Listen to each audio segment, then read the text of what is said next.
Boa noite, bem-vindos ao Girassol. O Jornal Atualidade começa hoje com as dificuldades avançadas por alguns munícipes na compra de medicamentos, uma história aliada à escassez de fármacos nas farmácias de alguns dos principais hospitais.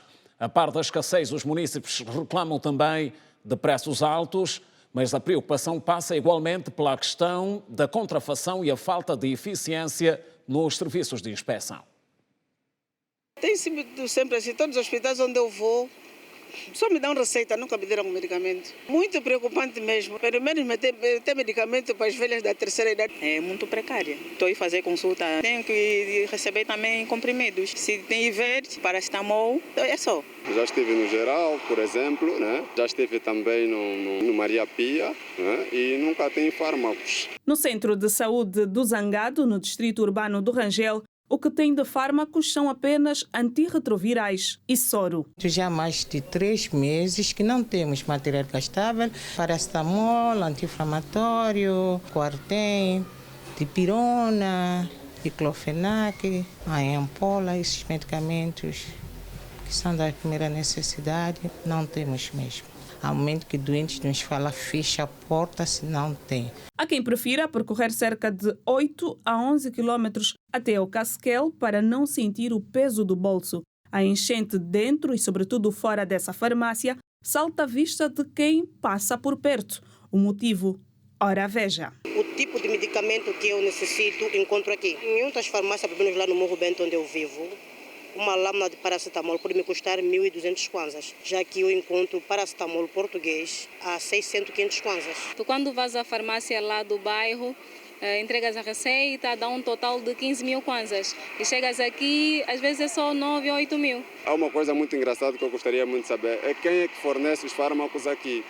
Você vai sempre encontrar o que precisas, num preço acessível. Sem gravar a entrevista, o gerente da farmácia informou-nos que os seus mais de 80 fornecedores são locais e que preferem vender os seus medicamentos mais baratos para não estarem com estoque de medicamentos expirados. Barato ou caro, os doentes têm preferência quando o assunto é origem dos remédios. Prefiro mais a origem portuguesa. Sinto que tem mais eficácia. Os médicos nos acostumaram sempre na receita compra português. Acredito ser melhor. Prefiro comprar indiano porque indiano tem mais preço acessível. A qualidade dele é diferente. O bastonário da Ordem dos Farmacêuticos, Santos Nicolau, aponta os fatores que podem estar nessa escolha. É raro, salvo que tenha sido contrafeito, ou seja, que o produto caiu nas mãos de bandos e conseguiram, adulterar as características e aparentar com produto de origem europeu. Mas isso já não é lá,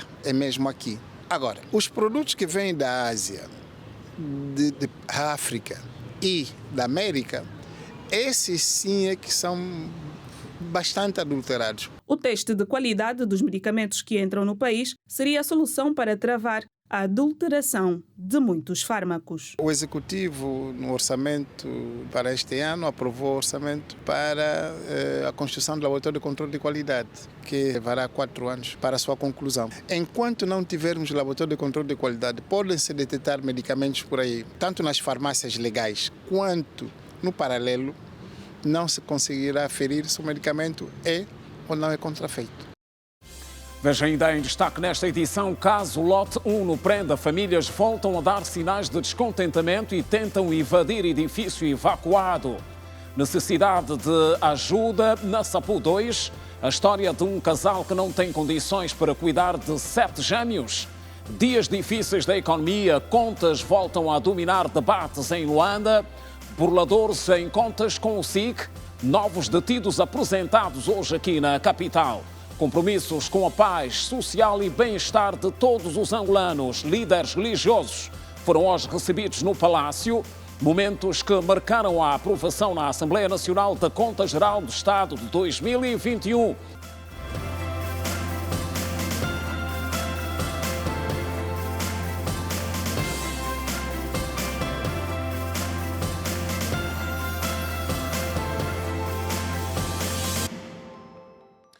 Outra vez, boa noite. No caso Lote 1 no Prenda, as famílias desalojadas voltaram a dar sinais de descontentamento e juntaram-se em ato de vigília que aconteceu hoje em frente ao edifício que está evacuado há meses com pertences bloqueados no interior.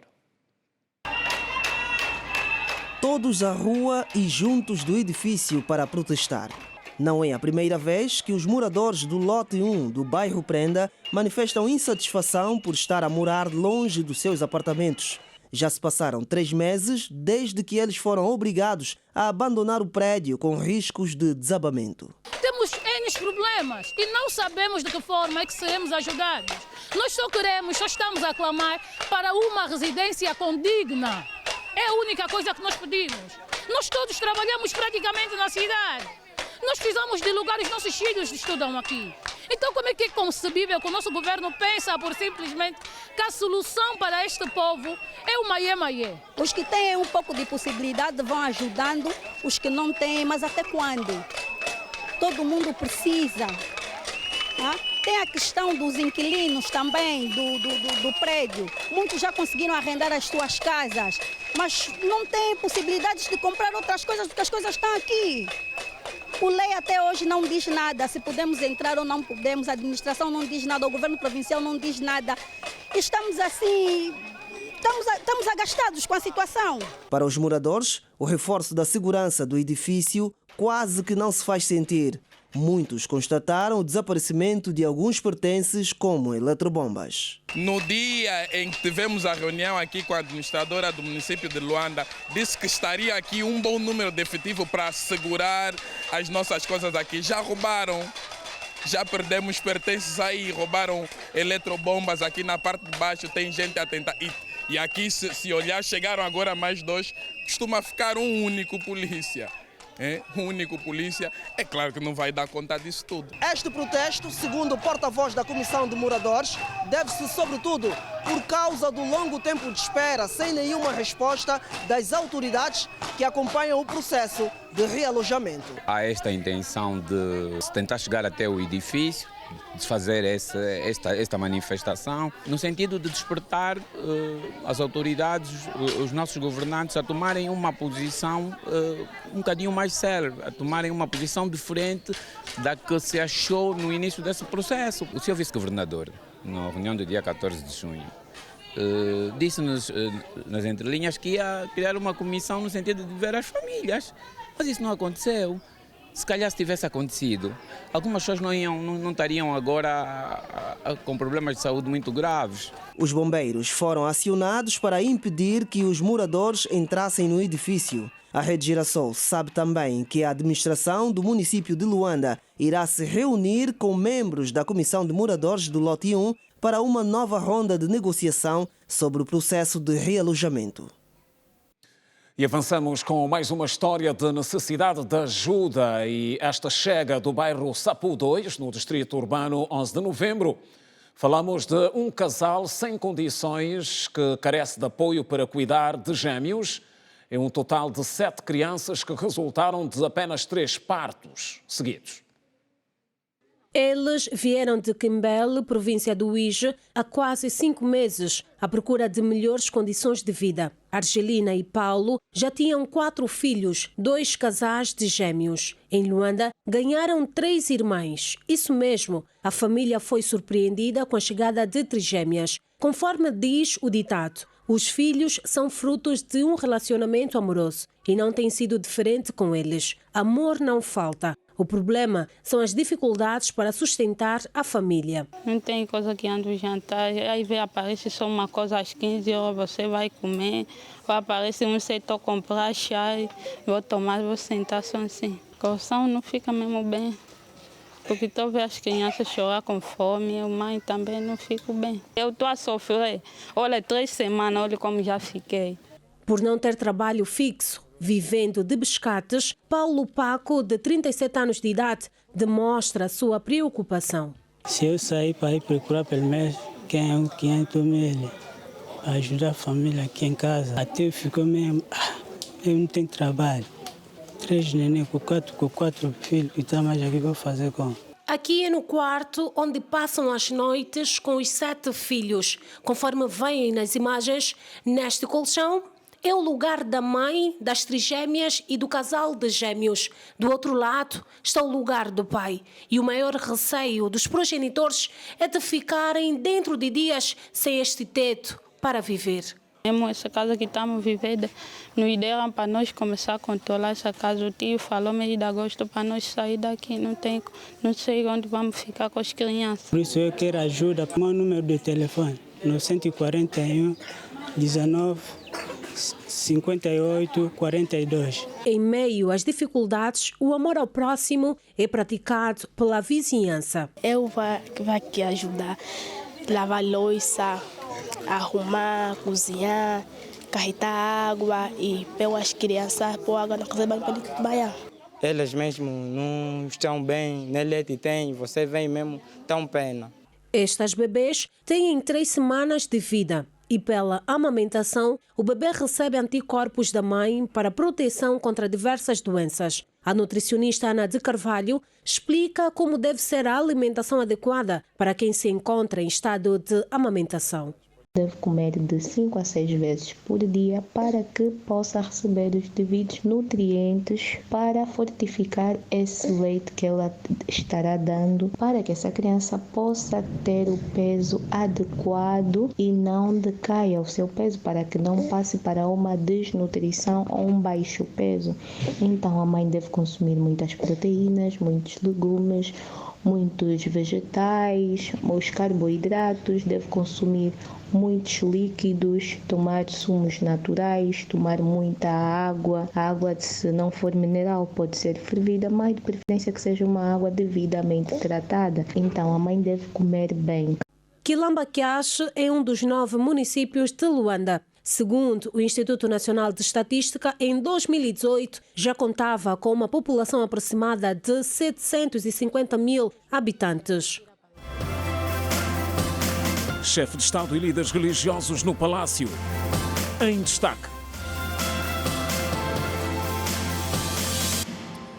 Mais à frente, e agora contas ligadas aos dias difíceis da nossa economia. Trazemos o resumo do essencial que marcou mais um encontro de análises realizado hoje aqui em Luanda e que juntou especialistas em economia. Sobre a mesa estiveram, entre outros temas, as medidas até o momento tomadas pelo Executivo e os resultados esperados a curto prazo. O Estado da Economia Nacional juntou vários especialistas para discutir sobre a recuperação econômica e os desafios da Nova Angola, que nesta altura vive momentos desafiadores. Especialistas entendem que as mudanças no plano macroeconômico são necessárias, desde que sejam políticas assertivas que permitam ao setor privado caminhar rumo à diversificação da economia. O principal desafio que nós temos desde a independência é diversificar a nossa economia. O governo define exatamente o que se faz, como se faz, planifica a economia para os empresários. Os empresários decidem os seus programas, decidem os seus investimentos e o governo apoia esses investimentos. Esta mudança de paradigma é fundamental para nós mudarmos de uma economia dirigida para uma economia de mercado e sairmos destas constantes crises. As reformas políticas e econômicas encetadas pelo Executivo deverão introduzir novas práticas na gestão pública. Economistas veem com bons olhos as recentes medidas tomadas pelo governo, como é o caso da redução do IVA e a não renovação de frotas protocolares no OGE 2024. Quando se aumentam os impostos, aumentam os preços. Quando se baixam os impostos, nomeadamente o IVA, os preços não descem necessariamente. Agora, é uma boa medida de médio e longo prazo, porque no futuro os preços já não serão formados com 14% e com apenas 7%. E, portanto, tudo aquilo que seja, menos fiscalidade é uma coisa que incentiva o investimento e, portanto, é uma coisa que melhora o ambiente de negócios. E acho muito bem que o Estado deixe de gastar onde não deva, mas é preciso ir muito mais longe. É preciso ir muito mais longe, porque nós constantemente inauguramos estradas, escolas, hospitais e esquecemos que ao lado da escola e do hospital que estamos a inaugurar, existe outra escola e outro hospital que não funciona. Este evento discutiu também sobre os desafios do setor agroindustrial e os passos para a redução das importações. Nós temos que fazer formação dual. Está no primeiro ano, quer fazer a indústria, ele tem que ir às indústrias, tem que ter a percepção do que é o fator produtividade, eficácia, respeito, disciplina. Porque o jovem estuda, fica 4 meses na ociosidade. Porque sem academia nós não fazemos desenvolvimento de produto e vamos continuar a comer bolinho de farinha de trigo quando importado, quando podemos comer bolinho de abóbora, bolinho de maçango, de maçambala, de mandioca e por aí. Portanto, incutir no cidadão aquilo que é, na realidade, uma necessidade de sobrevivência, que é consumir nacional. Um ano e 6 meses. Um ano e 6 meses, com as eleições todas. Luanda pode contar em breve com novos mercados que se juntam aos já existentes e que estão a merecer obras de requalificação. As contas avançadas apontam para um total de 9 mercados. O objetivo das autoridades é facilitar e garantir rapidez ao processo de reordenamento do comércio na capital. 9 municípios da província de Luanda poderão ganhar novos mercados, requalificação de alguns já existentes e serviços públicos nos próximos dias. A província da Luanda Sul também será contemplada. A garantia foi dada hoje pelo diretor nacional das parcerias público-privadas do Ministério da Economia e Planeamento. Pretende-se, por intermédio de financiamento privado, a construção de novos mercados devidamente infraestruturados, bem como a requalificação e adição de serviços complementares, como ligados à restauração, creches, estacionamento, infraestrutura de saneamento e sanitárias, bancos, seguradoras, bombeiros, polícias e outros serviços públicos atinentes. Está também em desenvolvimento com o governo de Luanda, com o objetivo da estruturação para a construção de novos mercados, nesse caso 9, em cada um dos municípios da província de Luanda, bem como o governo da Luanda Sul, com o objetivo da estruturação de construção de 3 novos mercados e a requalificação de 4 mercados. O diretor nacional das parcerias público-privadas informou também que a segunda componente do projeto Diversifica Mais vai dinamizar os polos de desenvolvimento industrial, plataformas logísticas, entre outros. Foi assinado um acordo entre o Banco Mundial e o governo de Angola para o financiamento de 300 milhões de dólares americanos, dos quais 130 milhões serão canalizados para investimentos catalíticos em infraestruturas produtivas, a que nós denominamos componente 2 do projeto, por intermédio de PPP. Será feita por via da dinamização dos polos de desenvolvimento industriais e as plataformas logísticas que estão presentes no corredor do Lubid, bem como outras infraestruturas de apoio ao setor industrial. Para tal, será necessária a realização de uma inventarização que está a decorrer dos investimentos catalíticos a essas infraestruturas. Para o cumprimento do objetivo e captação das necessidades de investimentos das infraestruturas, foi criada uma equipa composta pela Direção Nacional das Parcerias Público-Privadas, a Direção Nacional do Ambiente de Negócios, o Instituto de Desenvolvimento Industrial e Inovação de Angola e a Agência Reguladora de Certificação de Carga e Logística de Angola. A iniciativa é do Ministério da Economia e Planeamento, através de parcerias público-privadas, em parceria com os governos locais das referidas províncias, isto no âmbito do Programa de Reconversão da Economia Informal, PREI, por intermédio de investimentos privados. Novos detidos em contas com o Serviço de Investigação Criminal aqui em Luanda foram hoje apresentados burladores. São cidadãos que se faziam passar por vendedores de imóveis, nomeadamente casas, e que chegaram a enganar munícipes com valores que rondam os mais de 10 milhões de kwanzas. Os cidadãos no município do Kazenga, na província de Luanda, afirmam que tem sido difícil realizar o sonho da casa própria, principalmente nos projetos habitacionais públicos, situação que algumas vezes obriga-os a pautar por vias ilegais. Casa própria eu não tenho, esta é a luta. Só com uma descentralização talvez terminaria-se com algumas burocracias e desse modo então nós jovens teríamos a esperança de termos cada uma casa própria numa dessas centralidades. Uma vez sendo funcionário público, vivendo na casa de renda ou na casa de herança, não é nada, né? Há muita burla hoje em dia, há muita gente que se parece e não é. Então, um processo transparente, legível mesmo, que as pessoas vão concorrer e terem esperança de que vão ganhar. Devido à dificuldade para a concretização do sonho da casa própria a nível da província de Luanda, particularmente aqui no município do Kazenga, vários cidadãos foram supostamente burlados cerca de 11 milhões de kwanzas para aquisição de apartamentos na centralidade do Kalawenda, segundo o porta-voz do Serviço de Investigação Criminal na província de Luanda, que avançou os dados aqui no Comando Municipal da Polícia Nacional no Kazenga, que, de acordo com o mesmo, os 3 acusados já estão detidos. Os operacionais do SIC Kazenga desdobraram-se em ações operativas e, após um trabalho árduo, localizado, tiveram então esses 3 elementos que foram já presentes ao Ministério Público e ao juiz de garantia, onde os processos correm os seus trâmites do processo penal. Eu descobri que é burla porque na altura em que nós começamos a entregar os valores, alguém já estava a viver numa das residências, né, num dos apartamentos no Kalawenda há 2 meses.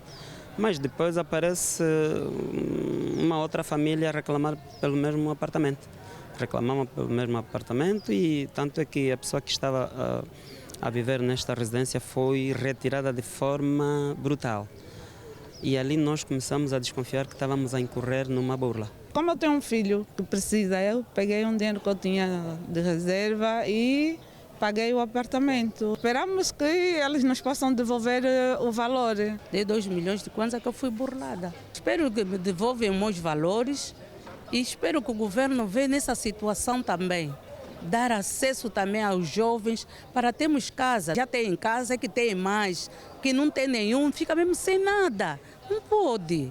Ainda nesta quinta-feira, o Serviço de Investigação Criminal em Luanda apresentou uma cidadã de 32 anos que supostamente tentou sequestrar uma criança no distrito urbano do Kimakieza, no município do Kazenga. A mãe da menor explica como tudo aconteceu.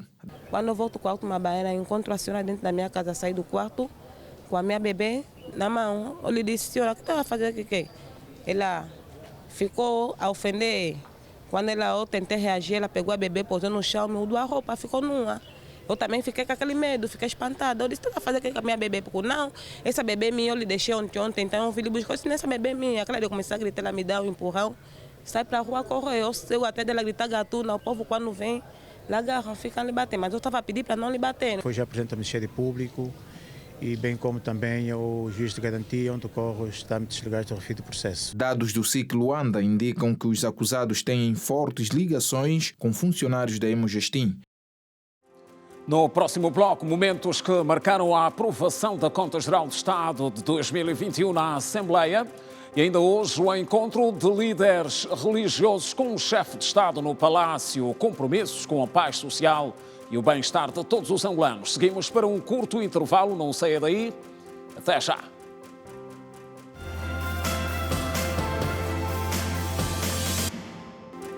Volta com as notícias outra vez. Boa noite. O Presidente da República recebeu hoje no Palácio líderes religiosos no encontro em que foi debatida a situação económica atual.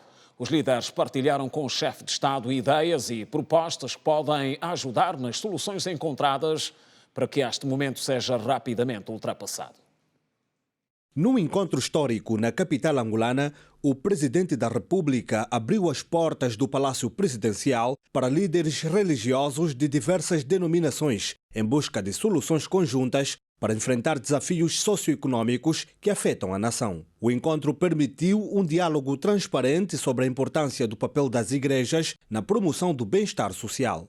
Hoje são várias situações, o custo da vida em si, os combustíveis, e outras questões que afligem a população. A questão ligada à cesta básica, que tem estado realmente a preocupar as nossas comunidades, isto mereceu a atenção nossa enquanto líderes religiosos e enquanto conselheiros da República. Apresentamos também a nossa preocupação com a situação política, social que o país vive, que não é muito bom. Apresentamos também a disponibilidade da Igreja naquilo que está a fazer para poder ajudar o Estado no quesito da recuperação dos valores morais, a diminuição das convulsões. Os líderes religiosos enfatizaram seu compromisso em apoiar projetos sociais e educacionais para diminuir a fome e a pobreza nas famílias. Nós apresentamos em dois aspectos. Um aspecto de mitigar a fome, a pobreza e o sofrimento do povo, em vários aspectos. E também demos proposta como nós podemos descongestionar as cidades, porque nós temos as cidades todas elas congestionadas. Falamos um pouco da nossa caminhada como igreja, refletimos, conversamos sobre o que tem acontecido na igreja e como temos evoluído. E o ponto é que está até agora. As populações estão a lamentar porque quase que não estão a conseguir adquirir aquilo que precisam para a sua mesa. Nós vimos que o presidente acolheu também nosso conselho como um pai que deu ouvido e acreditamos que depois de tudo isso teremos momentos mais melhores.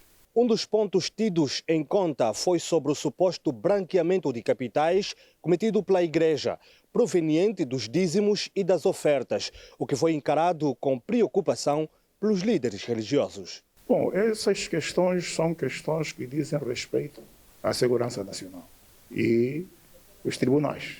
Nós não podemos nos basear no ouvir dizer, nós nos baseamos em factos concretos. Estamos todos preocupados. Na verdade, os dízimos adquiridos na Igreja devem servir para as comunidades que mais necessitam. Deve merecer para a construção dos templos e de outras estruturas que ajudam o crescimento da população. A audiência aos reverendos e bispos é um marco significativo na busca pela harmonia entre o Estado e a Igreja, com o propósito de construir uma sociedade mais justa, inclusiva e próspera. E o dia hoje foi também de audiências a nível da Vice-Presidência da República. Foram recebidas mulheres com influência voltada ao ramo da ciência e investigação. A aposta na área da ciência tem ganhado espaço no plano de desenvolvimento angolano. Nesta quinta-feira, a Vice-Presidente da República, Esperança da Costa, recebeu em audiência a cientista e engenheira química Teresa Matoso, com quem abordou entre vários assuntos a criação da equipa multidisciplinar para impulsionar o campo da investigação científica no país. Para a pesquisadora que consta da lista dos maiores cientistas do mundo, Angola reúne condições para começar a pensar numa abertura da indústria farmacêutica. Que nós cá temos matéria-prima. Se temos matéria-prima, temos um pouco de mentes e temos muita mente brilhante, mas o pouco de mente que nós temos, eu acho que devemos usar essas mentes para poderem expandir, proliferar, passar tanto a nova geração como todos aqueles, não só aqui em Angola, mas África no geral. Tem sido cada vez mais frequente o número de mulheres que, por vários motivos de saúde, acabaram por desenvolver problemas de infertilidade. O projeto Ferte Mulher, apresentado hoje em audiência, já conta com o apoio da Vice-Presidente da República. Num estudo realizado na maternidade Lucrécia Paim, entre janeiro de 2021 a dezembro de 2022, 64 mulheres abaixo dos 20 anos perderam o útero por razões de aborto inseguro. A iniciativa visa auxiliar mulheres no ramo da saúde, finanças e outros. Temos outras questões como a gravidez ectópica. Muitas mulheres fazem gravidez ectópica por infecções vaginais recorrentes, maltratadas ou não tratadas. Portanto, o objetivo do projeto é levar informação às mulheres para que elas não venham a desenvolver a infertilidade. Mas não é levar a informação por vias normais, porque por vias normais a informação já há, mas não há aderência, porque as mulheres precisam receber informação de pessoas que elas admiram, de pessoas em quem elas se espelham, e por isso o projeto Fértil Mulher reúne mulheres que são líderes na sua área de atuação para então poder inspirar outras mulheres. O setor mineiro é outro campo que desafia mulheres em Angola. Segundo a sua associação, apenas 255 mulheres atuam na área. Um dos primeiros é encorajar as jovens mulheres a abraçarem as carreiras nas áreas das ciências. E o outro é promover o avanço do conhecimento técnico e científico das senhoras, de modo a prepará-las para poderem então aproveitar todas as oportunidades que se lhes apresentar. E, neste sentido, são enormes os nossos desafios, porque, por outro lado, de facto, ainda nos deparamos com esta situação. E para as minas, vamos para as minas sim, vamos para as plataformas petrolíferas sim, mas fica o outro lado condicionado, que é a questão da família. E a Conta Geral do Estado para o exercício económico de 2021 foi hoje aprovada na Assembleia Nacional. Auxiliares do titular do Poder Executivo foram hoje à Casa das Leis para, de forma detalhada, apresentar aos deputados a Conta Geral do Estado resultante do exercício económico de 2021.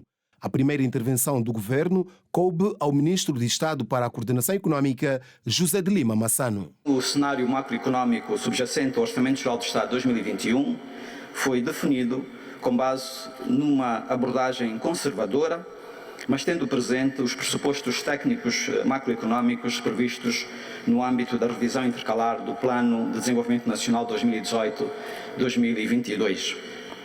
Nesse sentido, a política económica para o ano 2021 assentou no aprofundamento da consolidação fiscal, solidificação da estabilidade macroeconómica, melhoria do ambiente de negócios e na reanimação do setor produtivo.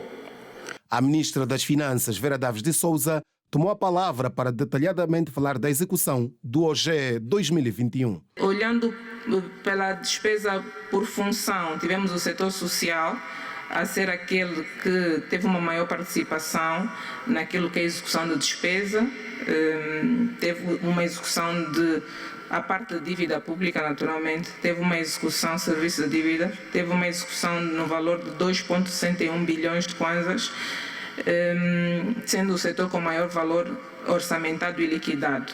Segue-se o setor de defesa e segurança, representando 23%, uma execução de 1,57 bilhões de kwanzas. Logo a seguir o setor económico, 19% da despesa total e execução de 1,3 bilhões de kwanzas. E em quarto, o setor de serviços públicos gerais, peso 19%, uma execução de 1,25 bilhões de kwanzas. Depois da ministra Vera Daves, eis que surgiram as intervenções dos parlamentares presentes na sessão. Coloca-se assim a questão de saber qual a utilidade deste exercício passados mais de 2 anos. Será que o Executivo pode partilhar os resultados de um estudo sobre os impactos negativos destes atrasos nos orçamentos seguintes? Fica para a reflexão a necessidade de se ajustar os prazos a fim de que a análise das contas gerais passe a ser mais útil à gestão dos orçamentos gerais do Estado dos exercícios seguintes. O Orçamento Geral do Estado para o exercício econômico de 2021 atribuído à província do Namibe foi de 55,7 mil milhões de kwanzas. Importa aqui destacar que durante o período em balanço, a província executou despesas no valor de 68,4 mil milhões de kwanzas, correspondendo a 96% do orçamento disponibilizado. Mesmo debaixo de acesos debates, a Conta Geral do Estado de 2021 foi aprovada. Entretanto, os deputados das diferentes bancadas parlamentares fizeram algumas recomendações ao governo para a execução transparente dos próximos orçamentos. E a sessão de hoje no Parlamento foi também marcada por troca de respostas entre os dois maiores partidos. O MPLA reagiu à iniciativa da UNITA de avançar com uma proposta para a constituição de um processo de destituição do Presidente da República. Foi durante a apresentação da declaração política que o líder da bancada parlamentar da UNITA, Liberty Chiaka, voltou a se pronunciar sobre a intenção de destituir o Presidente da República. Por ser a primeira vez que este instituto vai ser utilizado, as pessoas tendem a reagir de forma emotiva, sem rever a Constituição e a lei, que o povo aprovou através dos seus representantes. A destituição do presidente é uma sanção sobre a sua gestão política, econômica, financeira e patrimonial. O debate sobre a Conta Geral do Estado no exercício econômico de 2021 foi bastante concorrido por todos os deputados da Assembleia Nacional, mas foi antes do início desta discussão que o presidente da bancada parlamentar da UNITA, Liberty Chiaka, apresentou a pretensão de destituição do Presidente da República. Em resposta, Quilamba Vandunen, terceiro vice-presidente da bancada parlamentar do MPLA, disse que tal intenção não tem pernas para andar. A iniciativa tornada pública pelo grupo parlamentar da UNITA enquadra-se no curso normal do debate político. Afinal, a mesma UNITA que a terça e a quinta-feira rejeita a legitimidade do Presidente da República e da Assembleia Nacional, saídos das eleições de agosto de 2022, é a mesma UNITA que a segunda, a quarta e a sexta-feira usa o grupo parlamentar na mesma Assembleia Nacional que dizem ser ilegítima para destituir o Presidente da República, que dizem não reconhecer. Estamos muito próximos do cenário de uma mesma UNITA que combatia as instituições numa guerra fratricida, ao mesmo tempo que conservava um mandato parlamentar com 70 deputados. Neste tema, não é apenas a mão que permanece escondida, é que o próprio assunto não tem pernas para andar. Não tem pernas políticas, nem pernas jurídicas, nem pernas procedimentais, nem pernas regimentais, pela simples razão que não existem ações ou omissões do Presidente da República que permitem ou que justifiquem lançar-se à mão o artigo 129 da Constituição. O deputado chamou de populismo a tentativa constante de ataque às instituições legalmente estabelecidas. Existe uma relação significativa entre o populismo político e o ataque às instituições legalmente estabelecidas. Os líderes populistas usam frequentemente retóricas inflamadas e simplistas para mobilizar a população contra as instituições e os poderes estabelecidos, a fim de ganharem mais notariedade, mais protagonismo e procurarem a autoridade que lhes falta. O grupo parlamentar do MPLA aproveita esta ocasião para reiterar o seu incondicional apoio ao presidente do MPLA e da República de Angola, João Manuel Gonçalves Lourenço, na árdua mas nobre tarefa de dirigir os destinos do partido e do país, prosseguindo com a sua marca de governação e liderança na resolução dos problemas que afetam a população angolana. Entretanto, a deputada Mihaela Weba disse que o documento a solicitar a destituição do Presidente da República ainda não foi entregue ao Parlamento angolano. Este processo é um processo que tem que decorrer em 4 meses, portanto vão ter muito tempo para falar sobre ele. Aproveitem para ler a Constituição e o regimento da Assembleia Nacional, o que é que ele estabelece. O show político e não terá pernas para andar.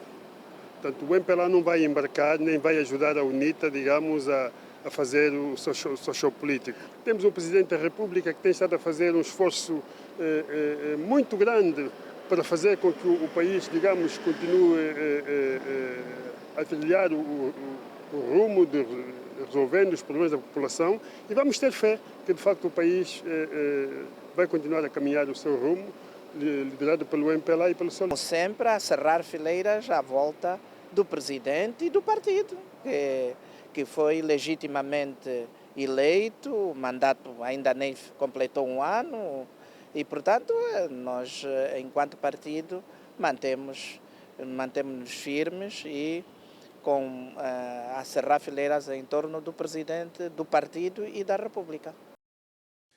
A Cimeira Rússia-África junta em São Petersburgo chefes de Estado e líderes governamentais com foco na paz e no desenvolvimento.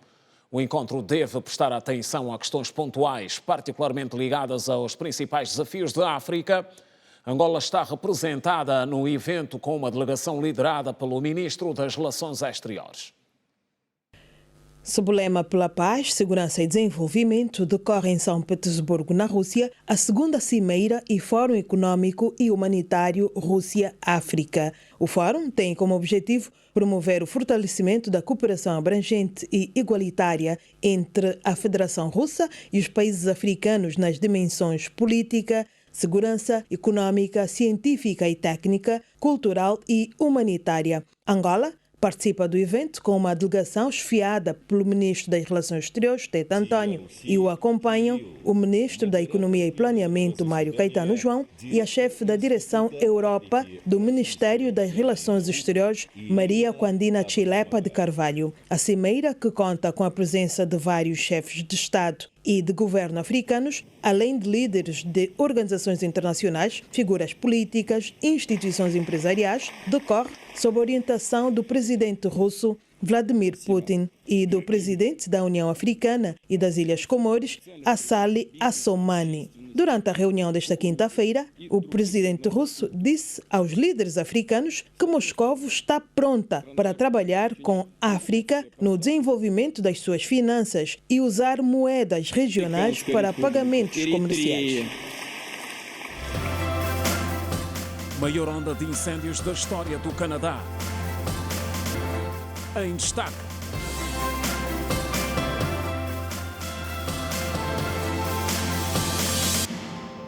O OMS reconhece que a ajuda à população sudanesa está aquém do necessário. A Edna Firmino desenvolve a seguir o resumo da atualidade internacional com este e outros destaques.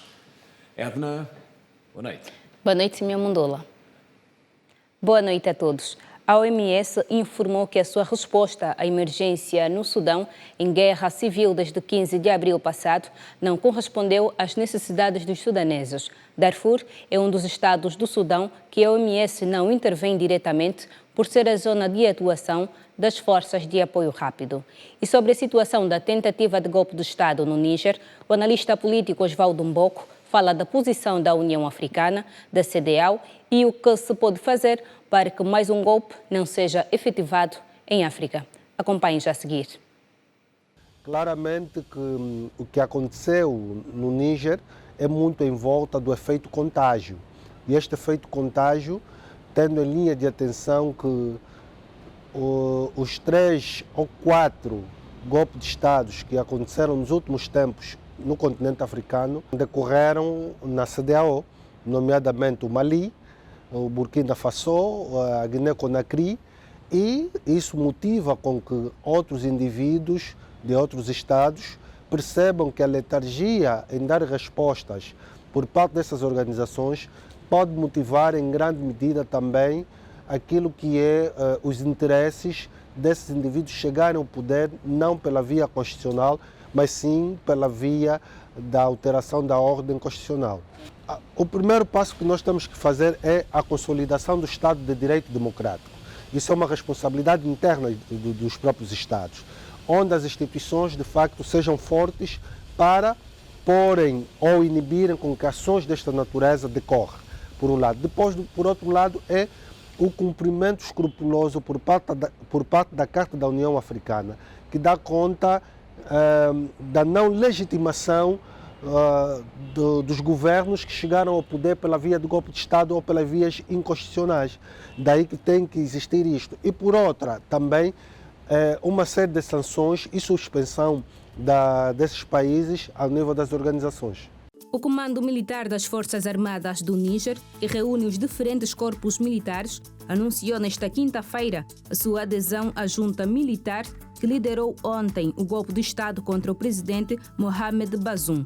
O presidente do Níger e o chefe da diplomacia nigerina, Assimi Massoudou, rejeitaram, entretanto, o golpe de Estado no país e afirmaram, em mensagens separadas, que continuam a representar as autoridades legítimas do Níger. No comunicado divulgado esta quinta-feira, o Exército adverte que qualquer intervenção estrangeira, seja qual for a sua procedência, terá consequências desastrosas e incontroláveis para o país, sem adiantar mais detalhes. No escritório do partido de Bazoum, centenas de pessoas incendiaram veículos e prédios, enquanto os jovens saquearam motos, cadeiras e outros suprimentos do prédio. Mais tarde, a polícia os dispersou com gás lacrimogéneo. O presidente da União Africana, Azali Assoumani, condenou o golpe de Estado e apelou à libertação imediata de Mohamed Bazoum. O presidente do Benin, Patrice Talon, foi enviado ao Níger como mediador da Comunidade Econômica dos Estados da África Ocidental, CEDEAO, a ONU, a União Europeia e o Banco Mundial. Também condenaram veemente a tentativa de golpe de Estado no Níger. O número de vítimas fatais num acidente rodoviário no noroeste do Senegal subiu para 24, informaram hoje as autoridades. O incidente ocorreu na quarta-feira, quando um autocarro cheio de passageiros perdeu o controle devido às fortes chuvas. O ministro do Interior do Senegal, Antoine Félix Diome, confirmou que houve um total de 76 vítimas, incluindo 24 mortos e 52 feridos. E lamentou o facto de que ainda é comum encontrar mais passageiros do que o autorizado no transporte público do país. O presidente do Senegal, Macky Sall, por sua vez, expressou as suas condolências às famílias afetadas e pediu que fossem tomadas mais precauções nas estradas do país. 23 pessoas morreram e 6 foram dadas como desaparecidas na manhã de hoje, após um pequeno barco ter virado num largo perto de Manila, nas Filipinas, segundo as autoridades. O chefe da agência de desastres da cidade de Binangona disse que 40 pessoas foram resgatadas e as operações de busca e resgate continuam. As Filipinas foram atingidas esta semana pelo tufão Doksuri, que trouxe ventos de até 175 km por hora para a ilha mais populosa de Luzon, no norte. Da atualidade internacional é tudo. Nós voltamos amanhã com mais informações. Simeão, boa noite. Continuação de um ótimo jornal. Obrigado, Edna. Bom descanso e até amanhã. Obrigada. Ora, e passamos também hoje pelo Canadá, país que enfrenta a maior onda de incêndios da história. Na senda de combate, o Brasil disponibilizou brigadas para ajudar na luta contra o fogo. As emissões de carbono dos incêndios florestais no Canadá já ultrapassaram o recorde anual nacional, anunciou o Observatório Europeu do Clima Copérnicos, enquanto mais de 250 incêndios continuam sem controlo a poluir o ar e o agravamento do aquecimento global. O Canadá combate os fogos desde o início de maio, numa temporada de incêndios sem precedentes, que levou a um total de aproximadamente 160 megatoneladas de emissões de carbono, que são agora as emissões totais anuais mais altas estimadas para o Canadá, segundo a base de dados do Serviço de Monitorização da Atmosfera Copérnicos. Estes incêndios já destruíram 7,7 milhões de hectares e se prevê que se mantém até o final do verão, segundo as previsões. O fumo dos incêndios levou à deterioração da qualidade do ar na América do Norte e chegou à Europa na segunda-feira. Mas os poluentes circulam vários quilômetros acima do nível do mar e é improvável que tenham impacto na qualidade do ar, segundo a Copérnicos.